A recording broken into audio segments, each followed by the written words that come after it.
we all look puzzled, you can't see a thing out there, so that's why. But good morning, everyone. My name is Teresa Biffle, and I am serving as the Acting Deputy Chief for the Greensboro Police Department.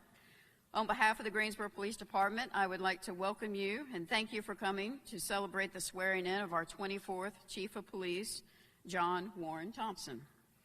I ask that each of you rise as the Greensboro Police Department's Honor Guard presents our national colors, followed by the singing of our national anthem by Sergeant Ryan Coggins, Sergeant Eric Early, and retired Sergeant Mike Overman.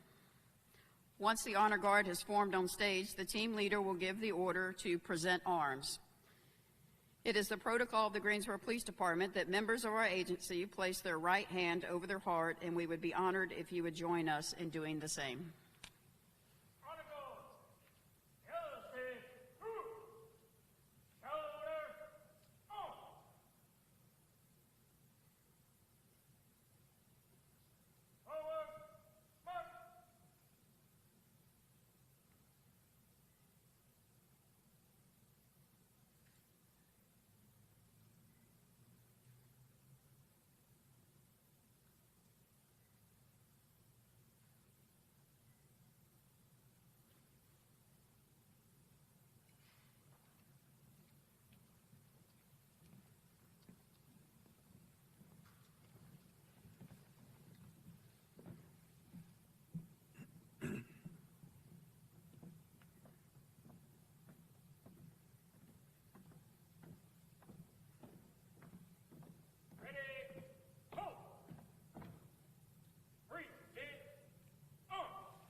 Oh, say, can you see by the dawn's early light what so proudly we hailed at the twilight's last gleaming, whose broad stripes and bright stars through the perilous fight o'er the ramparts we watched were so gallantly streaming, and the rocket's red glare, the bombs bursting in air, gave proof through the night that our flag was still there. Oh, say does that star-spangled banner yet wave o'er the land of the free and the home of the brave? Order, on. Flag, post.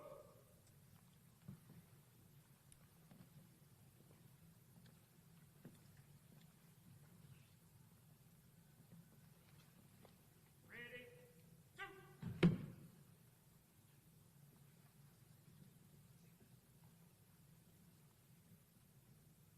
Right, feet. Forward, march.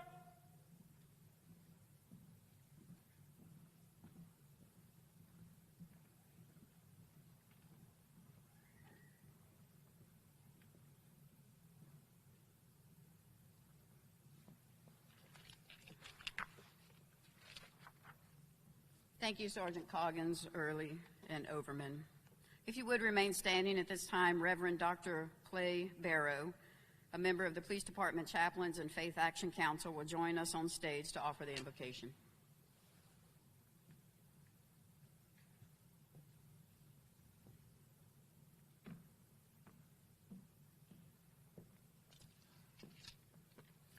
Let us pray.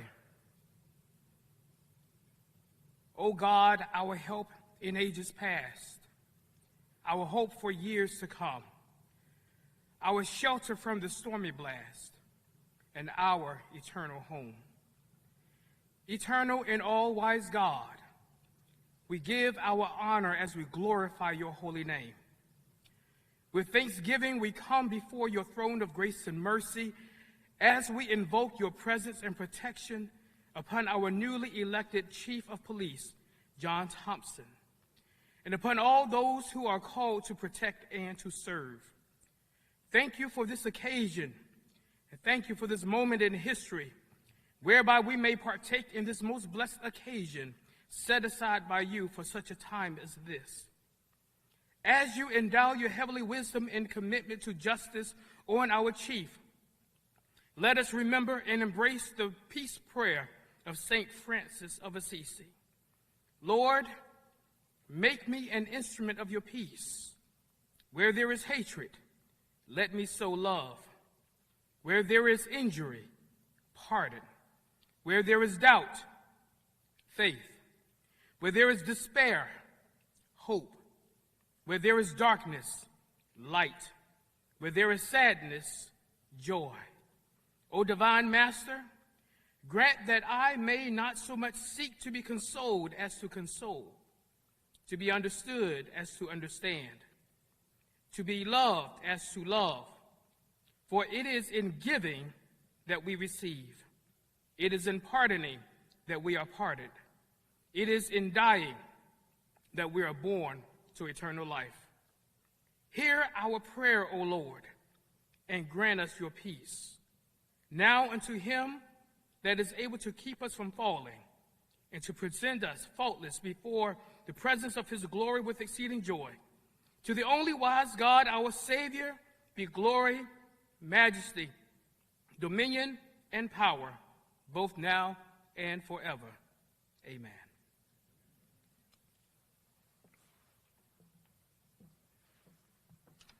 Thank you, Reverend Barrow. Please be seated. It is always a slippery slope to attempt to recognize people present, so I'll generalize and recognize representatives from the North Carolina General Assembly, along with our city and county elected officials. Also present are members of the city manager's office and many other city department members. We're grateful for their partnerships as we continue to work as a city to provide safe communities. Our federal, state, and surrounding law enforcement partners, along with many business and nonprofit partners, are here that assist us every day. And finally, the members of GPD, both active and retired members, are here in support. Everyone's attendance, whether stated or not, is appreciated, so thank you again. I can say it's a personal honor to participate in this ceremony. Having grown up and worked in Greensboro for the past 42 years, I'm excited for the city and most importantly for the department for the direction Chief Thompson is taking. The vision of the department is to be a national model for exceptional policing through our commitment to excellence, selfless public service, and effective community partnerships. Having the privilege to work directly with Chief Thompson over the past few years, I can say he embodies that vision, and I'm excited for what is to come to the community. At this time, I'll call for City Manager Taiwo Jayoba to give some words. Good morning. Well, thank you, Chief Bifo. I appreciate that. Again, I'm Taiwo Jayoba, the city manager. Someone said some time ago that there are three types of people: those who make things happen, those who watch things happen, and those who wonder what happened. Chief Thompson is one of those people who make things happen. I first met him about a year ago. Actually, I think before I started. We had a phone conversation with former Chief Brian James. And one of the things that I've learned over those last several months is that whether it was Chief James or it was Chief Bifo, whenever they came to meet with me, they said, "You got to listen to Chief Thompson. He's got some ideas to share with you." So he makes things happen. He thinks outside the box. Maybe he thinks without the box. And that's very important. One of my goals coming in as city manager, of course, was to do a ride along the city, understanding the hot spots and areas of challenges, but also areas of wins. And Chief Thompson and I took that ride along together. And in that process, I came to find out a number of things about him that we actually share in common. First of all, we're both from California. He's from Southern California. I spent some time in Northern California, so we had a lot of stories to share. Our dads, I believe, both worked in Saudi Arabia, in the Middle East, together. at different times, but we have stories to share about the Middle East as well. But also, I found out that he's also a person of faith, just as I am a person of faith, and his faith really matters to him and motivates him to make decisions. And so when we talk, generally you find this very gentleman with a calm demeanor, but also very firm conviction, and that's very important. And then finally, it comes from a large family. I have a large family, as some of you will know. And so it was easy to really relate and connect, not only on professional levels, but also on personal level, and I've come to really respect him. Back in October, both of us went to Columbus, Ohio together. We were really supposed to make a presentation together, but I chickened out. But he did make the presentation.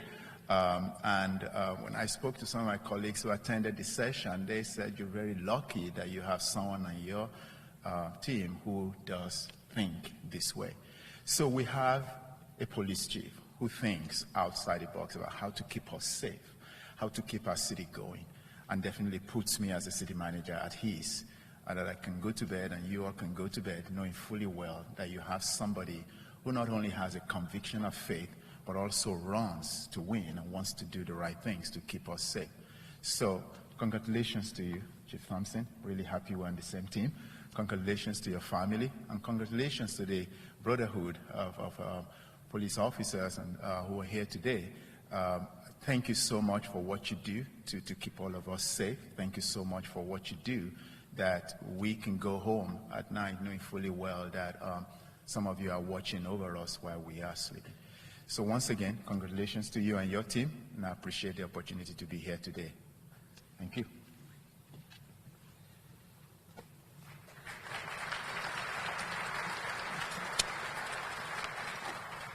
Now I call forward Mayor Nancy Vaughn.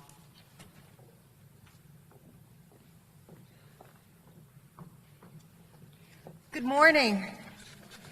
It is my pleasure and honor to be here today as we recognize Chief Thompson in this wonderful recognition. I do want to say thank you so much to Chief Biffle for all the work that you have done in these last few months. They've been difficult months, so I think every month in a police person's life is always difficult. But Chief, you look extremely relaxed today. She is probably the most relaxed person here, but I do want to thank you for your good work. I am really excited about the next chapter of GPD. I think that the police department is in a really good place right now, and a lot of the great innovations have started with incoming, because I know you're not sworn in yet, so I can't call you Chief, but incoming Chief Thompson has really left a mark on the police department with a lot of innovative policies and ways that we could reach out to the community. And for that, I want to say thank you. I want to say thank you to his family, because this is probably one of the most stressful jobs in the city. And to run the third largest police department in the state of North Carolina is no small feat. And we know how difficult it is on a family when you have somebody who is so dedicated to a position and that may have council members calling at all time of the day. So we'll try to keep that narrowed down, but we do appreciate the impact it is on a family. I am pleased to be here with you today, and I know that in the coming years that we are going to even go further than we have in the last couple of years. So thank you so much, and I look forward to working with you as we move this police department even further. Thank you.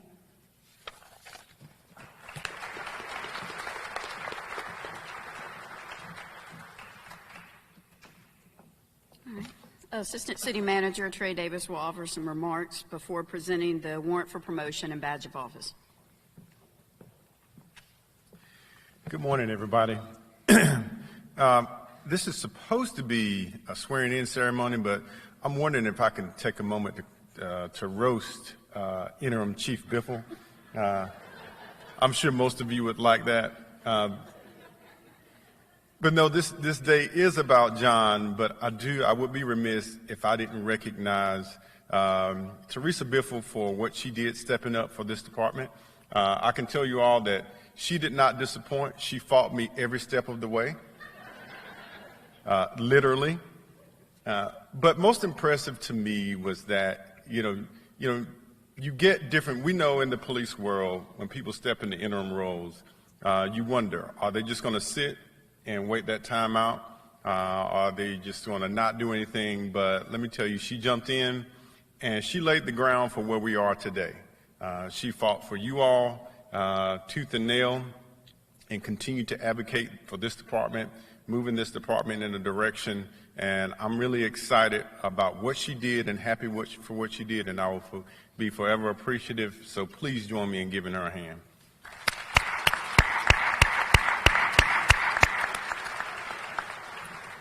Now, if someone would escort me out, I'm sure she'll have some words from me later. So today, the man of the hour, there's so many things that I can say about John Thompson. I can remember when I first met him some years ago, he and I came here very early. I remember him always being a very humble but strong person. And that's an interesting quality to see somebody with the level of humility that he has. But when you engage with him personally, and I know all of you who have, knows the strength that he has and that he carries interpersonally. I do want to take a moment to say I've always been a little bit jealous of him, because before he came, I thought I was the smartest person on the block until he got here. But I really do want to say I've always admired his intelligence, his ability to not just see things, and as the city manager said, someone who thinks out of the box. But all of you who are in the police world know it's one thing to be able to think, read an article, hear something, go to a conference, but it's another thing to be able to come back and really understand how, as a leader, to put things into place that not just that makes our city better, but makes conditions better for our police department and those that are out here working. So again, those are things that I've always admired and seen in him. But one thing that really capped it off for me that got us to this place today is that the last couple of weeks, and I've had the honor of being a part of this process, but the most impressive thing to me was that when I sat down and talked to the person, John Thompson, his energy and his leadership and his ideas were contagious. I didn't just sit down and listen to a person talk about the canned ideas or something that he read. But after I talked to John Thompson, I wanted to go back and tell everybody what he told me. And so as I began to reflect on the impression that he left on me, I thought, this is the leader that this department needs. This is the leader that this department has to have in this time to move forward in the place that we're going. I'm excited for Greensboro Police Department. I'm excited for the city of Greensboro. I'm just excited for where we're going and the unlimited opportunities that we have with Chief John Thompson. I do want to take a moment to apologize to your wife because I will be texting you at all times of the night. But yes. But again, thank you for allowing me to have just a few words today, and congratulations.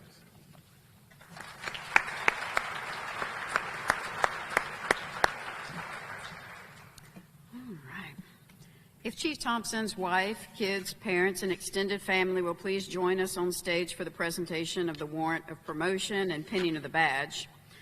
It will be followed by the taking of the oath of office delivered by City Clerk Angela Lord. While everyone's getting on stage, I realize this is also being streamed virtually because, as we said, Chief Thompson has a large family, so there's 5 other siblings around the country. And what most people don't know is he has a rather huge following from Nepal. So everybody there is also tuning in as we speak. So Chief Thompson began his career in law enforcement in 1998 with the Asheboro Police Department before joining Greensboro Police Department in 2003. He has served in various roles for our department, including Planning and Research, Vice Narcotics Division, Resource Management Division, and the Bureau Commander of Patrol Division. Chief Thompson has also been instrumental in working with research partners to provide various projects to the department and will continue to prioritize innovation, research, and evaluate his role as police chief. So.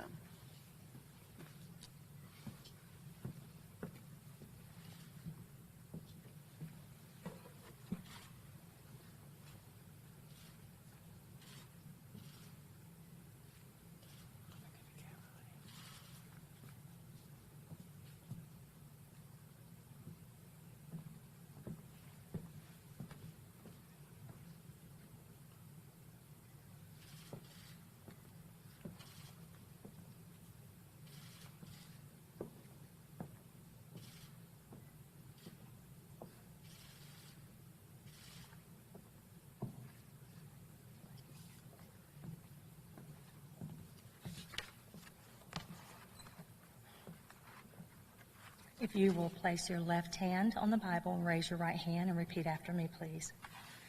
I, John Thompson, do solemnly swear that I will support the Constitution of the United States.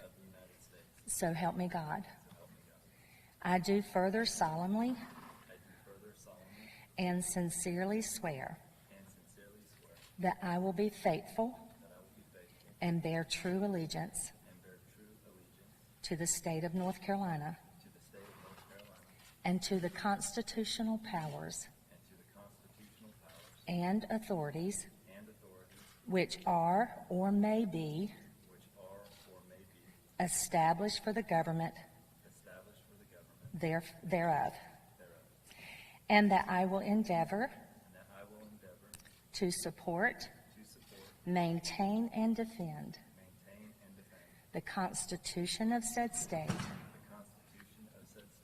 not inconsistent with the Constitution of the United States, to the best of my knowledge and ability, so help me God.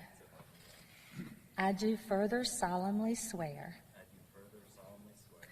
that I will be alert and vigilant to enforce the criminal laws of this state, that I will not be influenced in any matter on account of personal bias or prejudice, that I will faithfully and impartially execute the duties of my office as the Chief of Police for the City of Greensboro, North Carolina, according to the best of my skill, abilities, judgment, and according to law. So help me God. Congratulations, Chief Thompson.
Well, my family's making their way back to their seat. I think I have them convinced when I lived in New York City that I was a stand-in in a Nepalese movie. And so I have them convinced that I'm on billboards and I'm famous in Nepal, knowing that they'll probably never make it there to prove me wrong. So,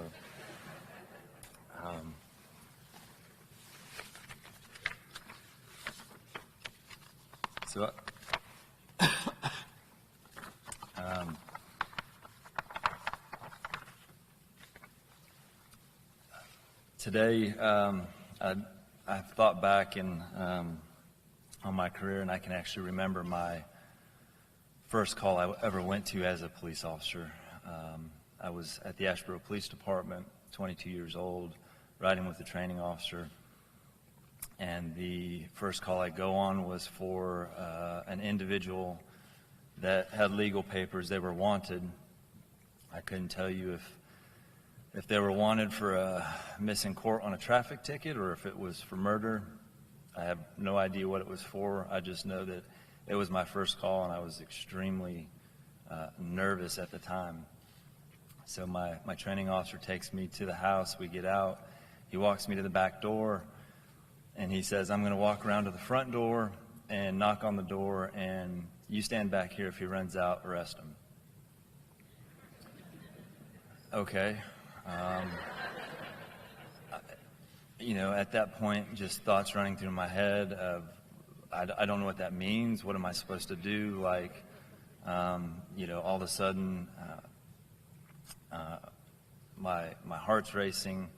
I'm nervous. I have a shaky hand, and I immediately start saying a prayer that, Lord, if you're looking out for me, please don't let anybody be home. Please just let them knock on the door and nobody be here. And Lord, if somebody is home, please don't let them be 6'6" and 300 pounds. I think I could handle, 5 foot 95 pounds right now, but and it's kind of interesting how my career has come full circle, and that I'm kind of standing here before you today with a little bit of a nervous shake in my hand and my heart beating, and saying a prayer to the Lord to help me get through this. So I would like to start by thanking everyone for taking the time to come out this morning in support of the Greensboro Police Department. I want to thank members of City Council, other elected officials, dignitaries, and all of our law enforcement partners, members of the Police Foundation, and business leaders that are here today. I'd further like to thank all of those from the community that have taken the time to come here this morning to show support for this amazing organization, the Greensboro Police Department. I would like to thank every single police officer and professional staff, all of whom have chosen to dedicate their time and talent to serving this great city. I owe special thanks and gratitude to Assistant City Manager Trey Davis and City Manager Taiwo Jaoba for selecting me to lead this department. The hiring process was challenging, it was lengthy, and at times stressful, and there was really a lot of sacrifice on my part during that process. One of those sacrifices I haven't discussed with my wife yet. I'm not sure this is the right opportunity, but honey, we're gonna have to have another child. I promised the city manager, if he offered me the job, that we would name our next child after him. So I think the good news with that is I think Taiwo Thompson is actually kind of catchy. So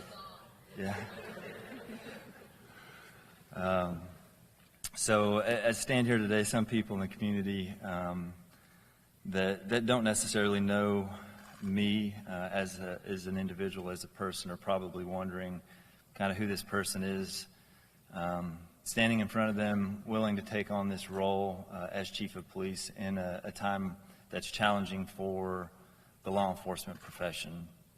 And so I would like to really talk about 4 quick principles or tenets that I think have kind of guided me throughout my life, and hopefully will help guide and lead me as I guide and lead this amazing organization.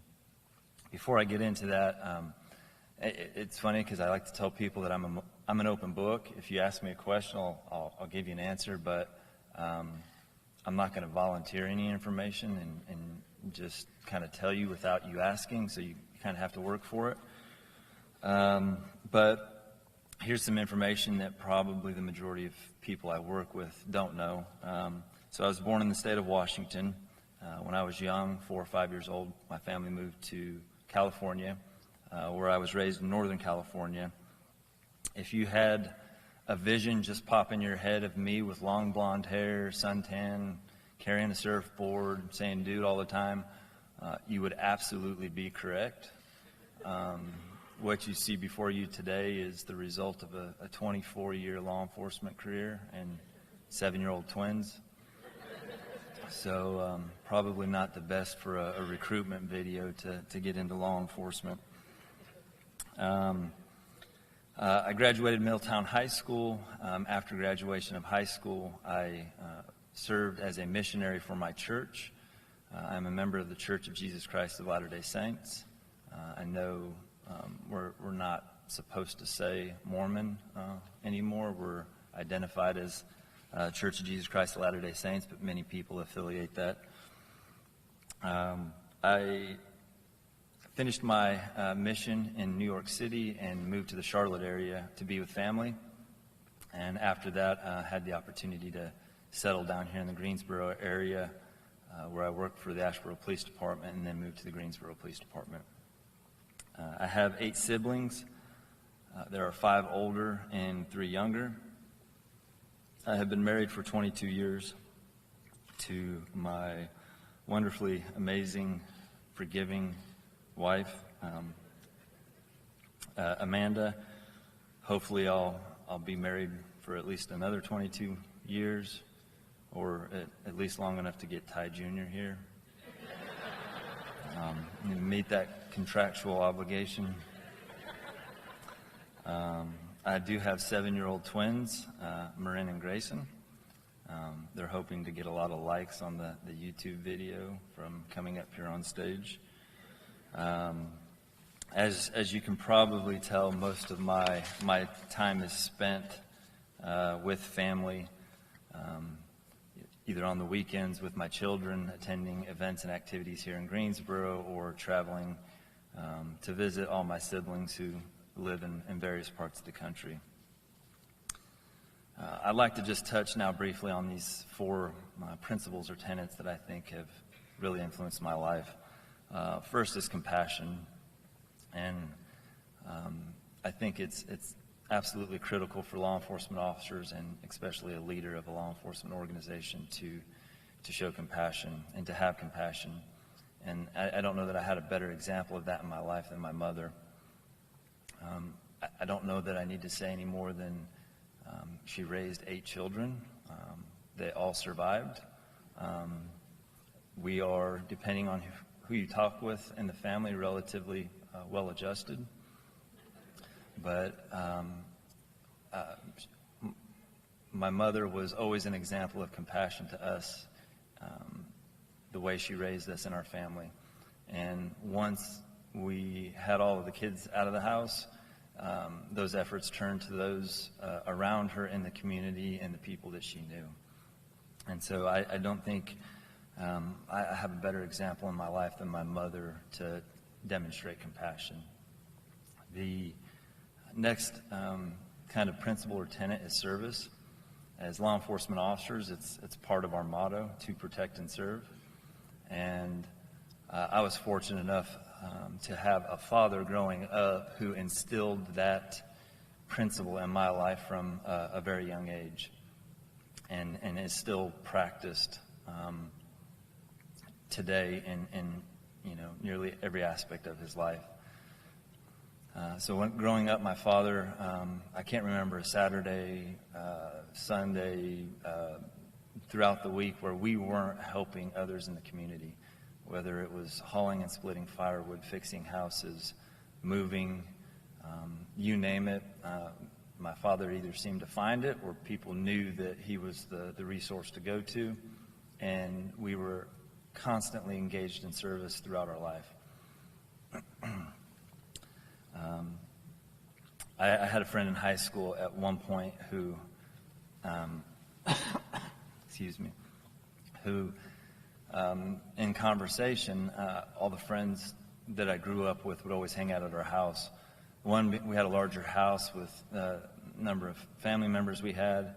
I think, two, my parents pretty much just didn't know what kids were there, what weren't there. There was 20 kids at the house, and they didn't know if they were siblings or friends or who were there. But he caught me one day and said, "I know why your parents let us come over and hang out every Friday night and sleep over." He said, "Because when we wake up in the morning, your dad cooks us breakfast, and then we become the work party." And it didn't really ring in my head at that point that, that was the plan. It was just, I grew up knowing that service was an important value, and it was instilled in my life. The next aspect, I'm humbled to hear of thoughts that people have about my ability to think outside the box. I've never thought I was the smartest person in any room, the most creative, even the most attractive. But I've always gone into any room feeling like I could outwork anybody in that room. And so hard work has always been a principle in my life. And I think it's a principle that extends to my entire family. I have a brother who's a nurse practitioner, a sister who's a social worker. I have sisters who are homemakers. I have a brother here today who is a successful personal injury attorney. Yes, everyone has that black sheep in the family. I tried as hard as I could to steer him from the dark side unsuccessfully, but it's a concept that I think for me holds true to my entire family. No matter what our endeavors are, we are engaged in hard work in anything that we do. And I feel that this has probably been the one principle that has really guided me through my career in every aspect. And I would attribute that as the one thing I think that allows me to stand here today in the role as chief in representing the police department. The last tenet is humility. And I think it's important for me in my life, and I think it's, again, another family tenet that we recognize that everything we're able to do and allowed to do is really only as a result of our Heavenly Father. And those around us, those that support us, my family, my colleagues, my friends, it's really only through them and their abilities that I am able to be successful. I've not always been a humble person. I don't know that perhaps it's something you're born with, possibly not. But my journey to humility began on March 31st, 2000. And you may have heard my wife snicker about that. That is my anniversary. My wife took the mantle of keeping me humble the day we were married. She took it very proudly and has carried that mantle for 15 years. And then she decided it was time to pass that along. And so, lo and behold, my children were born. And they took that mantle and they carry it very strongly today. In fact, recently there was an incident where I was acting chief, and I was getting dressed, getting my long sleeve and tie on, which anybody knows I don't wear if I don't have to. And my daughter asked, "Dad, why are you getting dressed like that?" So I'm going to be chief today. Our chief's out of town, and I'm going to be chief. So go through the day. Next day I get up, I'm getting ready for work. I put on my short sleeve shirts, and my daughter looks at me and says, "Dad, why aren't you wearing your long sleeve?" I said, "Well, I'm not the chief anymore." And she looks at me with all the empathy of a 7-year-old, and she says, "Dad, it's okay. Next time you'll do better, and they'll let you be chief longer." Well, hopefully, Marin, I'll get to be chief a little bit longer than a day this time. And it is not just her. My son Grayson also has that amazing ability to humble those around him. Recently, he came to visit and came to the office where he met Captain Gardner. Captain Gardner was going to take him to the vending machine and fill him up on junk food as a gift for me later that night. On the elevator ride down to Captain Gardner's office, Grayson asked him, "How long have you been a police officer?" And Captain Gardner, coming towards the end of his career, said, I think it was, 27, 28 years. And he looks at him with just a stone cold face and said, "Well, why aren't you an assistant chief?" I think Captain Gardner probably questioned his career moves and maybe ultimately life decisions. And that wasn't the end of it. They got off the elevator, and Grayson still had him go down to the vending machines and buy him a bag of Skittles. And so they get off the elevator, and here comes Grayson, happy as can be with his bag of Skittles, and there's Captain Gardner questioning the meaning of life. So the good news is that if there is ever any doubt of anybody in our organization that may need to be humbled, I have the tools at the ready and more than willing to share with whoever may need that. I thank you for the time today to listen to me talk about my family and the influence they have on my life. The one family I haven't talked much about today is my police family, the Greensboro Police Department. And over the last 20 years, the influence of countless members of my police family have also had a significant influence on my life and my career. And I could spend hours here today talking to you about the influence they've had and the principles and things that they have taught me along the way. But I know we all have other things to do, and I'll be happy when I can get off the stage. So, but it's really through the success of not only my family, but my police family, I think, that has afforded me the opportunity to be here today, honored and humbled to accept the role as chief of police and guide this amazing organization forward. So even though this will extend my time on the stage, there is one thing I feel is important to do. Chief Biffle is here on the stage with me.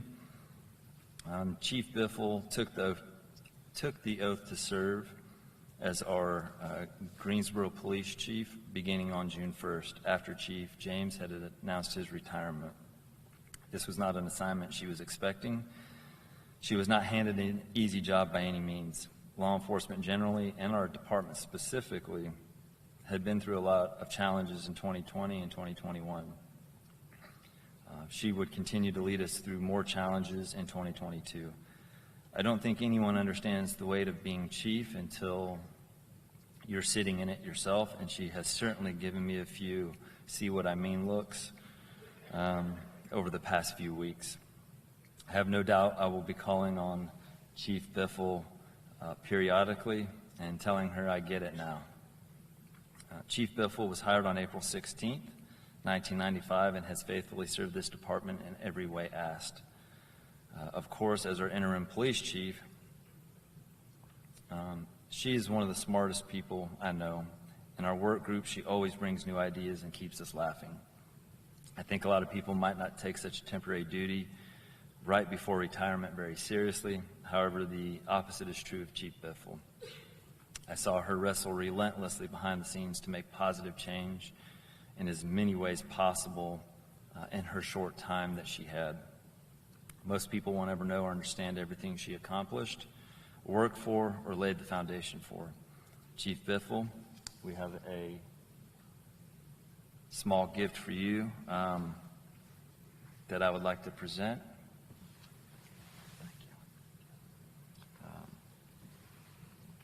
This has the years of service engraved, and I just want to say we thank you for your sacrifice and dedication, not only to the Greensboro Police Department, to the Greensboro community, and the time and effort that you served as interim chief and all that you did for us. So thank you.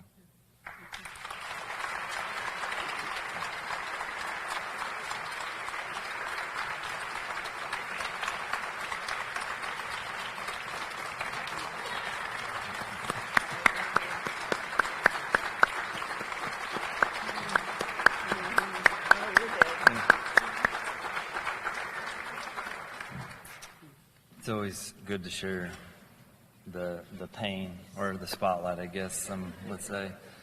I just want to close by saying thank you again for coming here this morning to support the absolutely phenomenal organization, the Greensboro Police Department. Thank you for coming out here this morning, and safe travels.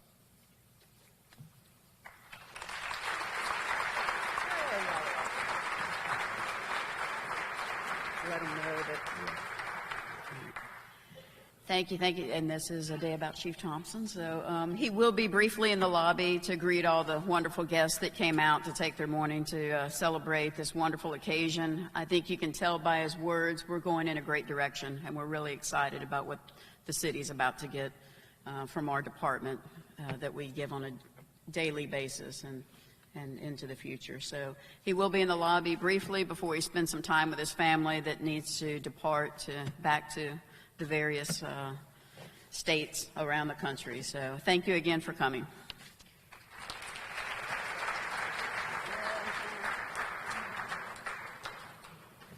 Yeah, I think you're going to go in the lobby just a bit. Yeah.